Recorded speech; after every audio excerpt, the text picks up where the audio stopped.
8-15 दिवसाखाली एक video viral झाला होता. त्या व्हिडिओमध्ये कोकणात फिरायला गेलेली काही माणसं होती आणि त्यांनी कुठल्यातरी आंब्याच्या कैऱ्या तोडल्या होत्या.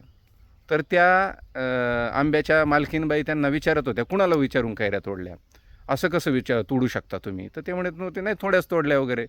तर तो व्हिडिओ त्यांनी काढला. तो व्हिडिओ सोशल माध्यमामध्ये खूप व्हायरल झाला आणि सोशल माध्यमामधली जी सोफ्यावर बसून वाफ्यावर लिहिणारी जी मंडळी आहेत, जी शहरातच उगवली, शहरातच वाढली, शहरातच बोंबलत आहेत, अशी जी टायघाले मंडळी आहेत, त्यांनी त्या आंब्याच्या मालकिनीला अतिशय खालच्या भाषेत ट्रोल केलं, की बघा कोकणची माणसं साधी भोळी, कोकणची माणसं साधी भोळी आणि 2 कैऱ्या आणि 2 आंबेसुद्धा देऊ शकत नाही. ते बघा कशी आहेत कोकणची माणसं, ही अशीच आहेत, ती तशीच आहेत.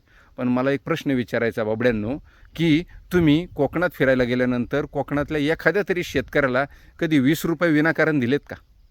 हां, तो माणूस, ती मालकीन त्या आंब्याची निगा राखते, वेळच्या वेळी औषध पाणी करते, त्याचे राखण करते आणि तुम्ही फुकटराव जाऊन आंबे तोडणार का?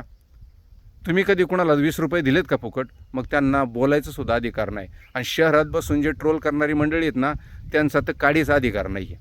कारण ते काहीच करत नाही. ती कृतिशील माणसंच नाहीत. त्यांना फक्त टीका करता येते.